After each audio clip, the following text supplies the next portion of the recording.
from that they had when they was younger. Yes. And so now you being a friend, now they take it like, okay, I have to compete with this person because this is how I've been my whole life, not realizing it. Mm-hmm. That's understandable. But if you grew up in a house with somebody, and Yeah, it's there too.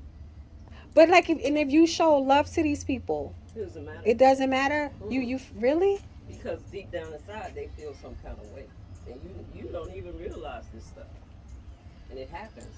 It happens. That's just like the good brother, the bad brother, the good son, the bad son. They write stories about this stuff all the time. You know what? Okay. They build. It's really, it's a human nature that people compete a little bit. You know what I'm saying? But when you have within. But you know what?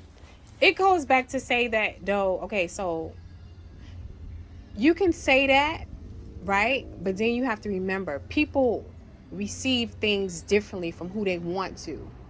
That's the You key. understand what I'm saying? But that's the key. So even if this person grew up the way they grew up, and they just have a genuine likeness to you, they're not gonna act the same way.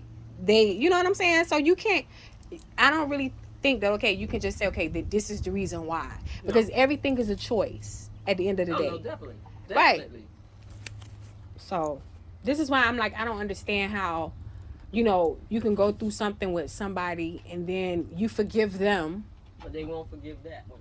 Exactly. Right. Because they hold a certain level of compassion for this person, but they don't hold you at the same level of compassion. For whatever that reasoning is. And only they know what that reason is. Only they know what that reason is, because that's something they have with you. Mm-hmm.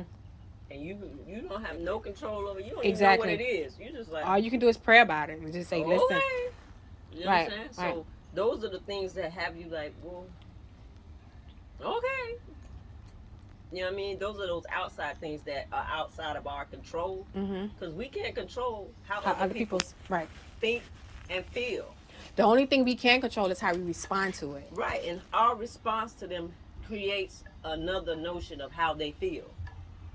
So me before? Being my best self, or me trying to handle the situation,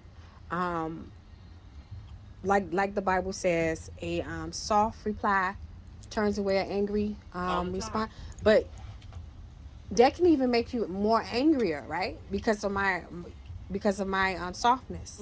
Because at the end of the day, they want to get me riled up. At the end of the day, let's beef. Because I really want to beef with you. But I'm not going to allow you to get me to that level. Right. So the more you it just irritates them even more. The more they can't take it. So you just really need to stop being around those kind of people, right? Right.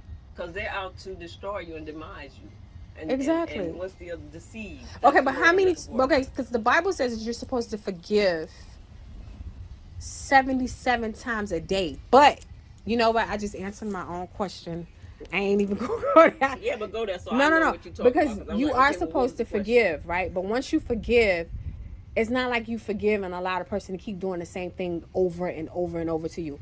If I forgive you, and it's something that you did wrong and you're not going to do it anymore, then I forgave you. I'm not going to keep bringing it up in your face. Right. Because we have a tendency to do that. But that means you honestly forgave them. Exactly. So we move on. If you did not honestly forgive them, then you remind them every time you think about it that you have a problem with it. But this you're is still holding on to what happened, right? So this is what the Bible says. 77 times you forgive that person. And he really meant if they meant it. Right. But he don't want us to be doormats or pushovers.